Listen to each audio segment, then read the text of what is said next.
নমস্কার, story officially চ্যানেলে আপনাদের প্রত্যেককে স্বাগত। আমি আজকে শ্রীমদ্ ভাগবতে যে গিরি গোবর্ধন পুজোর বর্ণনা আছে এবং সেটা কালী পুজোর পরের দিন শুক্লপক্ষ তিথিতে এই পুজোটি অনুষ্ঠিত হয়, আমি সেই নিয়েই কথা বলছি। এই কি করে ইন্দ্র পূজা বন্ধ হলো এবং গিরি গোবর্ধন পুজো শুরু হলো, সেই কাহিনীটি শ্রীমদ্ ভাগবতে যেভাবে বর্ণনা করা আছে আমি সেভাবেই বলার চেষ্টা করছি। শ্রীমদ্ ভাগবতে আছে যে ভগবান তখন বয়স মাত্র 7 বছর। তিনি গরু নিয়ে সকালবেলায় তার সখাদেরকে সঙ্গে নিয়ে এবং গরু নিয়ে তারা সবাই মাঠে যায় এবং বিকালে যখন গোধূলির সময় তারা ফেরে তখন তিনি দেখেন যে বৃন্দাবনে ব্রজবাসী চারিদিক থেকে ভোগের একটা গন্ধ আসছে এবং বাড়িতে এসে গরু রেখে তিনি দেখেন তার মা যশোদা তিনিও ভোগ রান্না করছেন। এই দেখে তার মাকে জিজ্ঞাসা করে, মা তুমি কার জন্য ভোগ রান্না করছো? তখন যশোদা বলে, বাবা আজ তো ইন্দ্র পুজো, আমরা ইন্দ্র পুজো করি, ইন্দ্রের জন্য ভোগ রান্না করছি।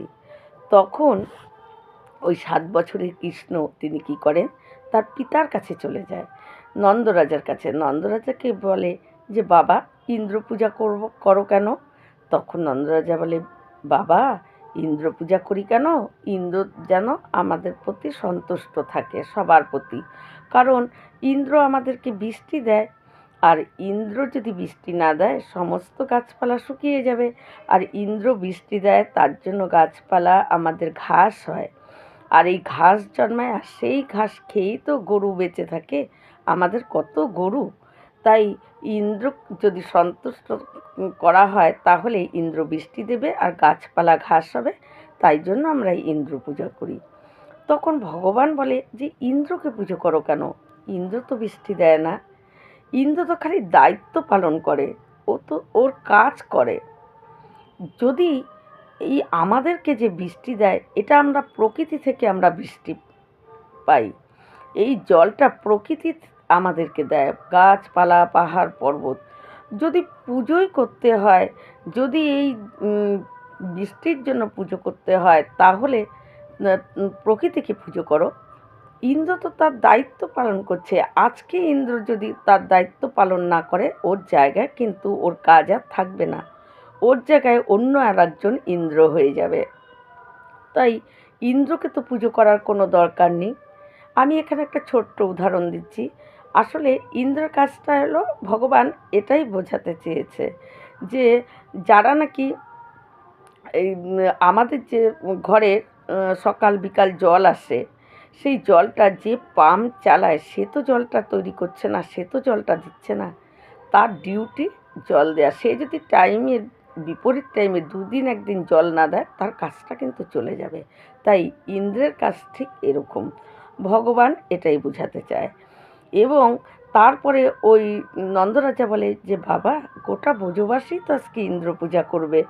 তখন ওই গোটা ব্রজবাসী যে সবার বাড়িতে যে সবচেয়ে গুরুজন যে সে, তারা প্রত্যেকে আসে নন্দরাজার বাড়ি এবং একটা ঘরের মধ্যে ভগবান মাঝখানে এবং 7 বছরের বালক মাঝখানে, আর চারিদিকে সব মানে 70-80 বয়সের সমস্ত বয়স্ক মানুষেরা তাদেরকে ওই 7 বছরের বালক বোঝায় যে তোমরা ইন্দ্র পুজো বন্ধ করো, ইন্দ্রকে পুজো। বৃষ্টি ইন্দ্র দেয় না, এই বৃষ্টি আমাদেরকে প্রকৃতি দেয়। যদি পুজোই করতে হয় তাহলে প্রকৃতিকে পুজো করো, তাকে সন্তুষ্ট করো, তাকে রক্ষা করে রাখো, তাহলেই বৃষ্টি হবে। যদি প্রকৃতি নষ্ট হয়ে যায় ইন্দ্র ওখানে ইন্দ্রের কাজ করতে পারবে না, কারণ ইন্দ্র কোনো জল তৈরি করে না, প্রকৃতি আমাদেরকে জল দেয়। তাই প্রকৃতিকে সুরক্ষা রাখো এবং প্রকৃতিকে পুজো করো, তাকে সন্তুষ্ট রাখো। তারপর তখন ওই 7 বছর এর বালক যখন বলে তখন ব্রজবাসী প্রত্যেকে তার কথা মেনে নেয় এবং তখন বলে যে এখন কি করব কানাই? বলে যে এখন সবাই মিলে যে যা রান্না করছো ইন্দ্রের জন্য সেই সমস্ত কিছু নিয়ে গিরি গোবর্ধন পর্বতে চলো, ওই পর্বতকে পুজো করব। এই বলে তারপরে সবাই কি করে, গরুর গাড়িতে তারা যে যার ঘরে যা রান্না হচ্ছে ভোগ রান্না হচ্ছে সমস্ত সাজিয়ে নিয়ে সবাই মিলে ব্রজবাসীগণ ওই গিরি গোবর্ধন যায় এবং গিরি গোবর্ধনের ওখানে সমস্ত সবার ভোগ সাজিয়ে তখন বলে যে কানাই কে পুজো করবে? তখন বলে যে আমি পুজো করব। ভগবান তখন শ্রীকৃষ্ণ নিজে এক মানে রূপে তিনি পুজো করছেন, আর এক রূপে তিনি পুজো গ্রহণ করছেন। গিরি গোবর্ধনের ভিতরে তিনি আর একটা রূপ নিয়ে দাঁড়িয়ে পড়ে। এক রূপে তিনি পুজো করছেন, আর এক রূপে তিনি সেই পুজো গ্রহণ করছেন। এবং ওই কানাই বলে যে কানাই তো তোর এই গিরি গোবর্ধন ঠাকুর কি সখারা যখন বলে যে আমাদের এই ভোগ কি খাবে? বলে হ্যাঁ খাবে, তোদেরকে আশীর্বাদ করবে, সব করবে, তোরা খালি দেখ। তারপরে দেখে যে কানাই পুজো করছে আর ভেতর থেকে আর একটা মানে কৃষ্ণ আর এক রূপে গিরি গোবর্ধন ভিতর থেকে তিনি সমস্ত ভোগ গ্রহণ করছে। সবাই তখন অবাক হয়ে যায়, আরে কানাই তোর ঠাকুরই তো ভালো, ইন্দ্রকে আমরা পুজো দিতাম সে কিচ্ছু খেত না, সবই পড়ে থাকতো, কিন্তু তোর ঠাকুর তো বেশ সুন্দর সব খেয়ে নিচ্ছে। তারপরে খেতে খেতে যখন এই গিরি গোবর্ধন ভিতর থেকে বলছে হে ব্রজবাসী আরও দাও আরও দাও করে সে চেটে পুটে খেয়ে নিচ্ছে, তখন সখারা কৃষ্ণের সখারা বলে আরে কানাই তোর ঠাকুর কেমন রে, আমাদের ইন্দ্র তো আমাদের জন্য কিছু প্রসাদ রেখে দিত, সব খেয়ে নিত না, কিন্তু তোর ঠাকুর তো সবই খেয়ে নিচ্ছে, আমরা তাহলে কী প্রসাদ খাবো? তখন বলছে ও তোরা প্রসাদ খাবি? তখন গিরি গোবর্ধন তার ভেতর থেকে অনেক প্রসাদ দেয় এবং ব্রজবাসীরা ওখানে সবাই মিলে সেই গিরি গোবর্ধন প্রসাদ তারা খায় এবং আনন্দে সহকারে প্রত্যেকে এই পুজো করছিল। এইটা দেখে মহামুনি তিনি কি করেন, ইন্দ্রের কাছে চলে যায়। ইন্দ্রকে গিয়ে বলে যে তোমার পুজো তো গেল শেষ, আজ থেকে তোমার পুজো বন্ধ হয়ে গেল। ইন্দ্র বলে কেন কেন আমার পুজো বন্ধ হলো? কে বলল বন্ধ হলো? বলে আরে আমি দেখে আসলাম তোমার পুজোর বদলে সেই গিরি গোবর্ধন পুজো হচ্ছে, দেখো গোটা ব্রজবাসী মিলে কত হই হুল্লোড় করে গিরি গোবর্ধন পুজো করছে, তার প্রসাদ খাচ্ছে। তখন ইন্দ্র দেখে আরে ঠিকই তো তাই। তখন ইন্দ্র বলে যে দাঁড়াও। ইন্দ্র খুব রাগ হয়ে যায়। এদিকে মহামুনি ইন্দ্র কানে দিয়ে তিনি চলে যান। এদিকে ইন্দ্র তখন এতটা ভগবানের, ইন্দ্র তো বুঝতে পারেনি ওটা কৃষ্ণ, ইন্দ্র তো ভাবছে এটা নন্দ রাজার ছেলে। তাই ইন্দ্রর ভেতরেও তখন সন্দেহ আসে যে দাঁড়াও, ওই নন্দরাজার ছেলে গিরি গোবর্ধন পুজো শুরু করছে আমার পুজো বন্ধ করে, আমি গোটা বৃন্দাবনবাসী ব্রজবাসীকে আমি জলে ডুবিয়ে তাদেরকে মেরে ফেলবো, তাদের আর কিচ্ছু থাকবে না। ইন্দ্র এই বলে এত বড় বড় বজ্র বিদ্যুৎ সহকারে তিনি বৃষ্টি দিচ্ছেন। এমনকি শ্রীমদ্ভাগবতে লেখা আছে যে হাতির সুরের মতন এক একটা বৃষ্টির ফোঁটা, মানে এতটা বৃষ্টি দিচ্ছেন। তখন সবাই বলে যে কানাই তোর কথা মতো এই গিরি গোবর্ধন পুজো করলাম, ইন্দ্র তো আমাদের উপর রাগ হয়ে এত বৃষ্টি দিচ্ছে, এখন আমরা কি করব? তখন কানাই বলে যাকে পুজো করছো সেই তোমাদেরকে রক্ষা করবে। তখন ভগবান সেই 7 বছরের বালক বলে যত বৃন্দাবনবাসী আছে গরু বাছুর সব নিয়ে সবাই গিরি গোবর্ধন পর্বতে চলে আসো, তিনি তোমাদেরকে রক্ষা করবে। এবং সেই কানাইয়ের কথা মতো সবাই গরু বাছুর যা আছে সব নিয়ে ওই গিরি গোবর্ধন পর্বতে এসে উপস্থিত হয়। এবং ভগবান মনে মনে তিনি হলো সুদর্শন চক্রকে আদেশ করে যে তুমি এমনভাবে থাকো যাতে তোমার বাধাতে জল এক বিন্দু জল বৃন্দাবনে ঢুকতে না পারে। তাই সুদর্শন চক্র ওই বৃষ্টির জলকে বৃন্দাবনের দিকে যেতে বাধা দিচ্ছে। এইভাবে সে সুদর্শন চক্র ছিল। আর অগস্ত্য মুনিকে আদেশ করে ভগবান যে সমস্ত জল তুমি পান করে ফেলো। অগস্ত্য মুনি ভগবানের আদেশে সমস্ত জল পান করে ফেলছিল আর সুদর্শন বৃন্দাবনে জল যেতে বাধা দিচ্ছিল। তারপর ইন্দ্র যখন বৃষ্টি দিয়েই যাচ্ছে, এদিকে ভগবান সমস্ত বৃন্দাবনবাসী যখন ভগবানের কাছে এসে গেছে, ভগবান তখন তার 7 বছরের বালক এবং 7 উৎকোষ গিরিরাজ পর্বত 7 দিনের জন্য তিনি আঙ্গুলের কেন আঙ্গুলে তিনি ধরে ফেলেন এবং সবাইকে বলে যে যত ব্রজবাসী আসছো সবাই এই গিরি গোবর্ধন পর্বতের নিচে দাঁড়িয়ে পড়ো। এবং সবাই চারিদিকে গোল হয়ে ব্রজবাসীরা বসে আছে, আর ভগবান কৃষ্ণ ওই গিরি গোবর্ধন কেনা আঙ্গুলে ধারণ করে তিনি দাঁড়িয়ে আছেন। এবং ইন্দ্র দেখে যে প্রায় 7 দিন হতে চলল, কিন্তু বৃন্দাবন তো ধুলো উঠছে, এক ফোঁটাও জল নেই। তখন ইন্দ্র ভালো করে দেখে যে কে, এটা তো সাধারণ বালক না, নিশ্চয়ই এত বৃষ্টি, এত বজ্র বিদ্যুৎ, এত দুর্যোগ দেওয়ার পরেও বৃন্দাবনে ধুলা উঠছে, এক বিন্দু জল যায়নি। তাহলে তখন ইন্দ্র দেখে যে সুদর্শন চক্র বৃন্দাবনে জল ঢুকতে বাধা দিচ্ছে, আর অগস্ত্যমুনি জল পান করছে, আর ভগবান কৃষ্ণ সমস্ত বৃন্দাবনবাসীকে তার নিজের ছত্রছায়ায় নিচে বসিয়ে তিনি গিরি গোবর্ধন পর্বত ধরে আছে। এই দেখে ইন্দ্র বুঝতে পারে যে এই তো স্বয়ং নারায়ণ, এ স্বয়ং বিষ্ণু, আমি ভুল করেছি রাগ করে, আমি কি করব। তখন ইন্দ্র তিনি তার নিজের ভুল বুঝতে পারেন এবং ইন্দ্র তখন ভাবে যে আমার ক্ষমা চাওয়ার জন্য ওইখানে যেতে হবে। এদিকে ভগবান যখন ওই পাহাড় ধরে আছে, মা যশোদা তিনি তো কখনো ওই তার সন্তান কানাইকে কখনো তিনি নারায়ণ ভাবতেন না, তিনি সবসময় ভাবতেন তারই ছেলে। এবং এই গোয়াল বালকেরা তারা কৃষ্ণকে কোনো সময় ভগবান ভাবত না। অনেক কিছু অলৌকিক ঘটনা তাদের সামনে ঘটেছে, বড় বড় অসুর মেরেছে, দাবানল পান করেছে, তবুও তারা কখনো কানাইকে ভগবান ভাবত না, ভাবত তাদেরই সখা।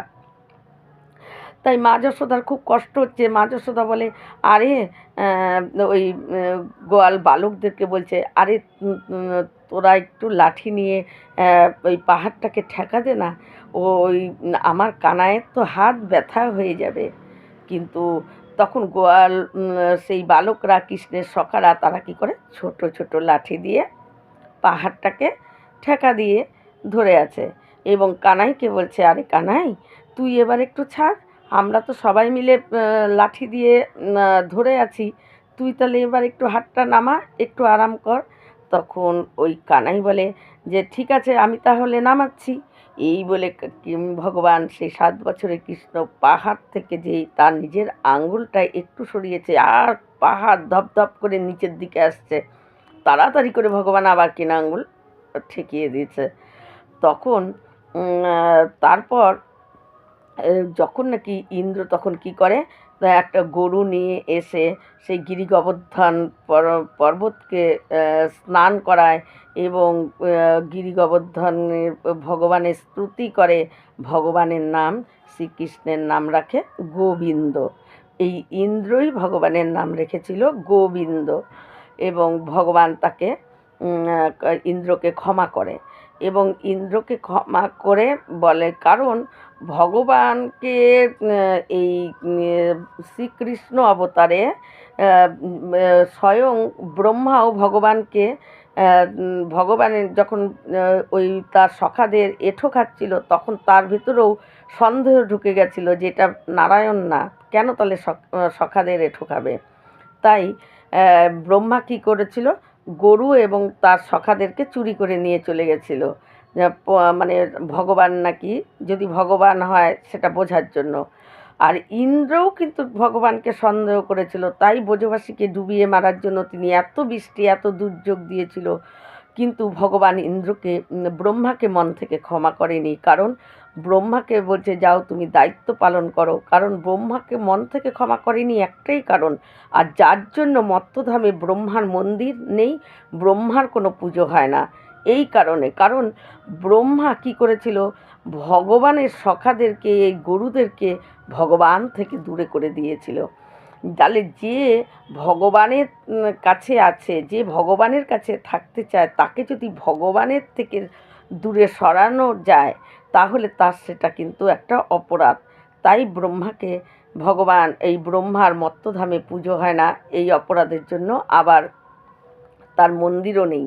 কিন্তু ইন্দ্রও কিন্তু ব্রহ্মার মতনই ভগবানকে নারায়ণ ভাবতে পারেনি, তাই জন্য তিনি এত দুর্যোগপূর্ণ বৃষ্টি দিয়েছিল। কিন্তু তবুও ভগবান ইন্দ্রকে কেন ক্ষমা করেছে? একটাই কারণ, যে ইন্দ্র তার সন্দেহবশে তিনি কি করেছে, যত বৃন্দাবনবাসী যারা নাকি ভগবানের কাছে আসতও না, সেই রকম লোকও ভগবানের কাছে আশ্রয় নিতে এসেছিল, ভগবানের সান্নিধ্যে এসেছিল, এই ইন্দ্রের সন্দেহের জন্য, ইন্দ্রের এই রাগের জন্য। তাই ইন্দ্র কি করেছে, যারা নাকি ভগবানের দিকে, যার মন নেই, আসলে যে ভগবানের দিকে ছিল না, তাকেও ভগবানের কাছে এনে দিয়েছে। তাই ইন্দ্রকে ভগবান মন থেকে ক্ষমা করেছে। আবার ইন্দ্র ভগবানকে গোবিন্দ নাম দিয়ে তিনি চলে যায়, তিনি বুঝতে পারে। তারপর যখন ভগবান কেনাঙ্গুল থেকে, তার কনিষ্ঠ আঙ্গুল থেকে যখন গিরি গোবর্ধনকে সেই জায়গায় আবার স্থাপন করে, এবং তখন ওই সবাই কানাইকে জিজ্ঞাসা করছে, আরে কানাই, তুমি যে 7 বছরের বালক, 7 কোষ গিরিরাজ পর্বত 7 দিন ধরে কেনা আঙ্গুলে কী করে ধারণ করেছিলি? এত শক্তি কোথায় পেলি? কী করে ধারণ করে রেখেছিলি? তখন ভগবান এত সুন্দর কথা বলেছে, মানে কথাটা শুনলে এর থেকে আমরা অনেক শিক্ষা গ্রহণ করতে পারি।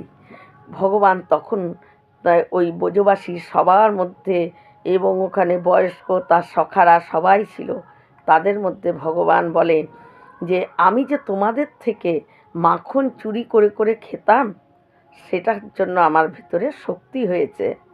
আর আমাকে এই আমার সখারা ছোট ছোট লাঠি দিয়ে যে পাহাড়টাকে ধরেছিল, তারা আমাকে সাহায্য করেছে। আর ভগবানের পরম আহ্লাদিনী শক্তিই হলো শ্রী রাধা। আর ওই শ্রী রাধার কৃপাতে আমি গিরিরাজ পর্বতকে এই 7 দিন আমার কনিষ্ঠ আঙ্গুলে আমি ধারণ করতে পেরেছি। তাই ভগবান আমাদেরকে এই কথাটা বলে আমাদেরকেও শিক্ষা দেয় যে যদি নাকি তার সখারা যখন লাঠি ধরেছিল, ভগবান আঙ্গুল ছাড়তেই পাহাড় পড়ে যাচ্ছিল, তারপরও ভগবান তাদের সাহায্যটাকে কৃতজ্ঞতা জানিয়েছে, যে তাদের লাঠিটা দেওয়া না দেওয়া ওই পর্বতের কোনো মূল্যই ছিল না, কারণ ভগবান নিজে পাহাড়টাকে ধরেছিল। কিন্তু তারা যেহেতু তাকে সাহায্য করার জন্য লাঠি দিয়েছিল, তাই তাদের ওই সাহায্যটা যদি নাও কাজে লাগে, তবুও তারা তো সাহায্য করতে এসেছিল, তাই সেখানে কৃতজ্ঞতা যাপন করা উচিত। তাই ভগবান সেটাই করেছে, এবং আমাদেরকেও শিক্ষা দিয়েছে যে আমাদেরও যখন কোনো বিপদ বা কোনো খারাপ সময় যায়, তখন যদি কেউ আমাদেরকে একটু পাশে সাহায্য করার জন্যও আসে, তাকে কোনো দিন ভুলতে নেই। যদি তার সাহায্য নাও কাজে লাগে, কিন্তু করার জন্য তো এসেছে, তো তার জন্য তাকে কৃতজ্ঞতা বোধ আমাদের চিরদিন রাখা উচিত। এটা ভগবান শিক্ষা দিয়েছে। আর এই যে মাখন চুরি করে করে খেয়েছে, তার জন্য যে তার শরীরে শক্তি হয়েছে, ভগবান এখানেও একটা কৃতজ্ঞতা বোধ যাপন করেছে। আর ভগবানের আহ্লাদিনী শক্তি হলো শ্রী রাধা। ভগবান সেই রাধার কৃপাতে তিনি এই গিরিবর পর্বত, অর্থাৎ গিরি গোবর্ধন পর্বত তিনি ধারণ করতে পেরেছে, এই ভাবটাও তিনি সেখানে প্রকাশ করেছে। তাই আমাদেরকে এখানে এই শিক্ষাটা নেওয়া উচিত যে যদি আমাদের বিপদের সময়, আমাদের কোনো দুঃসময় কেউ আমাদের সামনে, যদি তার সাহায্য আমাদের দরকারও না থাকে, যদি তাও সে সাহায্য করতে আসে, তাকে চিরদিন আমাদের কৃতজ্ঞতা রাখা উচিত, এবং তাকেও মনে রাখা উচিত, তার সঙ্গে ভালো ব্যবহার করা উচিত। এটা ভগবান শিক্ষা দিয়েছে। আর এখানে বৃন্দাবনবাসীর একটু কথা না বললে মানে নিজেরই খারাপ লাগছে, কারণ ভগবান, ওরা গোটা ব্রজবাসী তারা কেউ ভগবান কৃষ্ণকে বিষ্ণু বলে কেউ জানতো না। তারা মানতই না। যতই ওই কৃষ্ণ অনেক বড় বড় রাক্ষস অসুর মেরেছে, তবুও তারা ভাবতো যে ও নন্দরাজারই ছেলে, কিন্তু ওর ভেতরে একটা বিশেষ শক্তি আছে, ও পারে, ওর যেটা বলে সেটা মানে ওর শক্তির দ্বারাই ও পারে। কিন্তু ওই 7 বছরের একটা বালক অথচ 70-80 বছরের একজন বয়স্ক লোককে তিনি বলেন যে, বুঝায় যে বৃন্দাবন ইন্দ্র পূজা বন্ধ করে, বৃন্দাবনবাসীকে বলে যে ইন্দ্র পূজা বন্ধ করে পাহাড়কে পুজো করো, গিরি গোবর্ধনকে পুজো করো, প্রকৃতিকে পুজো করো, তাকে যত্ন করো, তারা আমাদের বৃষ্টি দেয়। আর ইন্দ্রের ওই বালকের কথা প্রত্যেকটা ব্রজবাসীরা তারা মেনে নিয়েছিল, এবং তিনি যেভাবে বলেছে সেইভাবেই তারা গিরি গোবর্ধন পুজো করতে গেছে। ধন্য বৃন্দাবনবাসী। ভগবান আমাদের মানুষদেরকে, আমাদের মানব রূপে আমরা যখন জন্মাই, ভগবান আমাদের জন্যই কিন্তু, একমাত্র মানুষের জন্যই কিন্তু ভগবান গীতায় অনেক সুন্দর সুন্দর কথা বলেছে। আমরা জানি ভগবান কৃষ্ণ সেই হলো ভগবান নারায়ণ স্বয়ং বিষ্ণু, আমরা এটা জানি, আমরা মানুষেরা এটা জানি। কিন্তু আমরা এটাও জানি ভগবান কোনো দিন খারাপ কথা বলে না, ভগবান কখনো আমাদের খারাপ চায় না, সব কিছু জানি। কিন্তু সব কিছু জেনে বুঝেও আমরা, ভগবান যে বলে গীতার উপদেশ মেনে যদি কেউ কারো জীবন চলে, তার কোনো দিন দুঃখ কষ্ট তাকে ছুঁতেও পারে না, আনন্দ, এবং সে পরম আনন্দের দিকেই তার অগ্রসর হয়। কিন্তু আমরা কি সত্যি ভগবানের সেই আমাদের জন্য যে গীতার উপদেশ দিয়েছেন সেগুলো প্রত্যেকটা কথা আমরা মেনে চলতে পারি, নাকি আমরা চলি? তাই আমরা জানি যে ভগবান শ্রীকৃষ্ণই আমাদের জন্যই গীতার উপদেশ দিয়েছে, তারপরেও আমরা সেই উপদেশ মেনে চলতে পারি না। কিন্তু ধন্য বৃন্দাবনবাসী, তারা ওই বালক, তারা জানে এটা বালক নন্দরাজার ছেলে, এটা তারা ভগবান বিষ্ণু কৃষ্ণই যে ভগবান বিষ্ণু, তারা কিচ্ছু কোনো সময় তাদের ভিতরে এই ভাব ছিল না। তারপরও নন্দরাজার ছেলে, ওই 7 বছরের ছেলের কথা গোটা বৃন্দাবনবাসী তারা মেনে, তিনি যে ওই বালক যেভাবে যেভাবে বলেছে তারা সেগুলোই মেনে তারা চলেছে। তাই বৃন্দাবনবাসী সত্যিই বৃন্দাবনবাসী শত শত জন্মের পুণ্য ফল যখন একত্রে হবে, এবং সেই পুণ্য ফল যখন আমরা একবারে পাবো, তাহলেই বৃন্দাবনবাসী হওয়া সম্ভব। বৃন্দাবনবাসী মুখের কথা না হওয়া। তাই বৃন্দাবনবাসী হতে গেলে ভগবানের প্রত্যেকটা কথা যখন আমাদের পুণ্য একট্টা হয়ে অনেক পুণ্য জমে যায়, এবং সব পুণ্য ফল যখন আমরা একবারে আমাদের পাই, তখনই আমরা বৃন্দাবনবাসী হতে পারবো। তাছাড়া হাজার জন্ম নিয়েও বৃন্দাবনবাসী হওয়ার মতো ভাগ্য আমাদের, আমরা যেভাবে আমরা জীবন যাপন করি এইভাবে বৃন্দাবনবাসী হওয়া সম্ভব না। তাই ধন্য, কোটি কোটি প্রণাম বৃন্দাবনবাসীকে, তাদের ভক্তি, তাদের বিশ্বাস, সব কিছুকে আমার মন থেকে, হৃদয় থেকে তাদের চরণে কোটি কোটি প্রণাম। আশা করি আপনার প্রত্যেকেরই এই ভিডিওটি ভালো লাগবে, এবং এই রকম ভিডিও পাওয়ার জন্য আমার চ্যানেলটিকে সাবস্ক্রাইব করবেন। নমস্কার।